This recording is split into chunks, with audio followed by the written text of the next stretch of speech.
Welcome back in my YouTube channel. मेरे YouTube channel में आप सभी को स्वागत है। इस नई वर्ष का जो हम लोग शुरुआत करते हैं, एक खुशी के साथ हम लोग ये नए वर्ष का जो प्रथम महीना है, काफी खुशी का माहौल है क्योंकि असिस्टेंट प्रोफेसर ने कई सौगात लाया है 2025 में।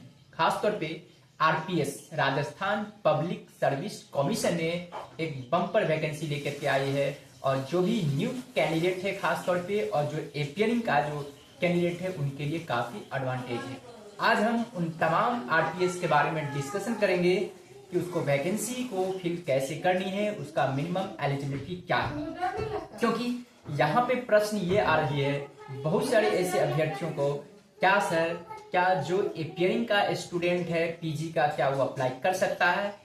क्या विदाउट नेट क्वालिफाइड स्टूडेंट भी अप्लाई कर सकता है?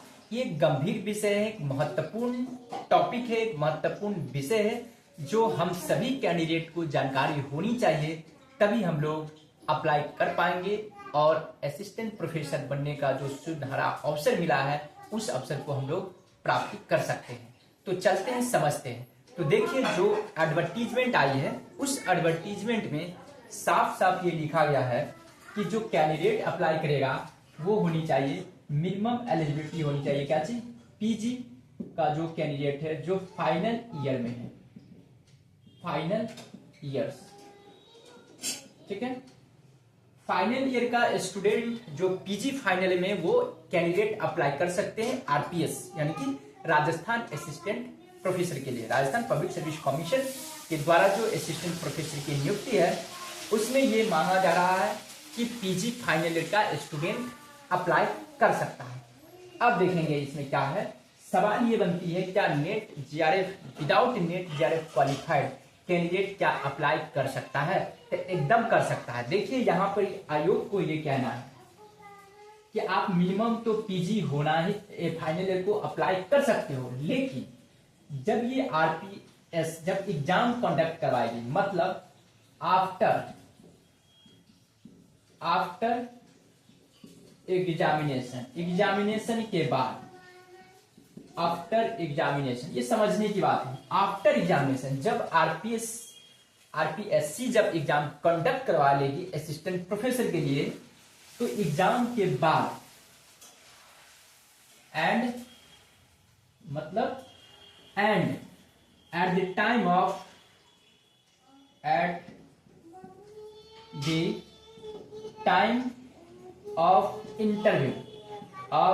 इंटरव्यू, ठीक ना। मतलब एग्जामिनेशन के बाद और इंटरव्यू के समय आपके पास मिनिमम योग्यताएं ये होनी चाहिए। पहला कहता है पीजी पास आउट होनी चाहिए विथ, कहता है विथ मिनिमम 55% मार्क्स होनी चाहिए। कहता है पीजी विथ 55% मार्क्स, ठीक है। आपको मार्क्स होनी चाहिए कितना, 55% होनी चाहिए। दूसरा ये होनी चाहिए कि आपको नेट होनी चाहिए, स्लेट होनी चाहिए, ठीक है, और या तो पीएचडी होनी चाहिए, ठीक है। क्या होनी चाहिए? पीजी तो मस्ट है, रहेगा ही, क्योंकि आप असिस्टेंट प्रोफेसर बनने जा रहे हो, आप एक लेक्चरर बनने जा रहे हो, आप ग्रेजुएशन और पोस्ट ग्रेजुएट के बच्चे को पढ़ाने जा रहे हो, तो इसलिए पीजी तो होना ही चाहिए। और साथ ही साथ इंटरव्यू के समय नेट, स्लेट या पीएचडी, इन तीनों में कोई एक क्वालिफाइड होनी चाहिए, तभी आप इंटरव्यू के लिए आप एलिजिबल होंगे। अदरवाइज आपको डिस्क्वालिफाइड कर दिया जाएगा, इंटरव्यू के लिए आपको कॉल नहीं आएगा। यदि कॉल आता भी है तो डॉक्यूमेंट वेरिफिकेशन के समय आपको वहां से टर्मिनेट कर दिया जाएगा, बाहर की रास्ता दिखा दिया जाएगा। तो अब ये सवाल रहा कि क्या सर विदाउट नेट पीएचडी का फॉर्म अप्लाई होगा? एकदम होगा। क्यों? क्योंकि ये इंटरव्यू, देखेंगे स्पष्ट बोला है at the time of interview, मतलब ये कि इंटरव्यू के समय ये तीनों आपके पास होनी चाहिए। मतलब ये दो, एक ही, और इन तीनों में से कोई एक चीज होनी चाहिए। इन तीनों में क्या होनी चाहिए? इन तीनों में कोई एटलीस्ट वन,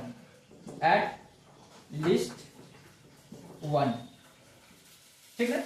इन तीनों में एटलीस्ट वन आपको होना चाहिए, चाहे नेट हो, स्लेट हो, पीएचडी हो। तब जाकर के आप इंटरव्यू में अपियर हो सकते हो, अदरवाइज आपको वहां से टर्मिनेट कर दिया जाएगा। तो इसलिए हम लोग अभी क्या करेंगे, विदाउट नेट का या पीजी में है फिर भी हम लोग अप्लाई कर सकते हैं, क्योंकि जब ये एग्जाम होगी, एग्जाम होने के बाद इंटरव्यू होगी, तब तक जनरली सामान्य तौर पे 1 साल से लेकर के 1 to 2 ईयर तक भी हो जाती है। मतलब एटलीस्ट मैं ये कह सकता हूं 6 मंथ, ठीक है, टू 1 ईयर तो लगेंगे, क्या समझे, 6 मंथ से लेकर के 1-1.5 साल तक लगते, कभी कभी 2 वर्ष भी लग जाते हैं, क्योंकि कुछ ऐसे भी सब्जेक्ट होंगे जिनका लास्ट में इंटरव्यू होगा। लेकिन मैं समझ के चलता 6 महीना से लेकर के 1 वर्ष एक सफिशिएंट टाइम होता है। एटलीस्ट इतना लगेगा ही, अभी से 6 महीना मिनिमम तो लगेगा ही। अगर बहुत जल्द भी आरपीएससी यदि एग्जाम कंडक्ट करवाती है फिर भी इंटरव्यू में मिनिमम 6 मंथ लगेगा ही, ठीक है। आई होप आपको बातें समझ में आई होगी।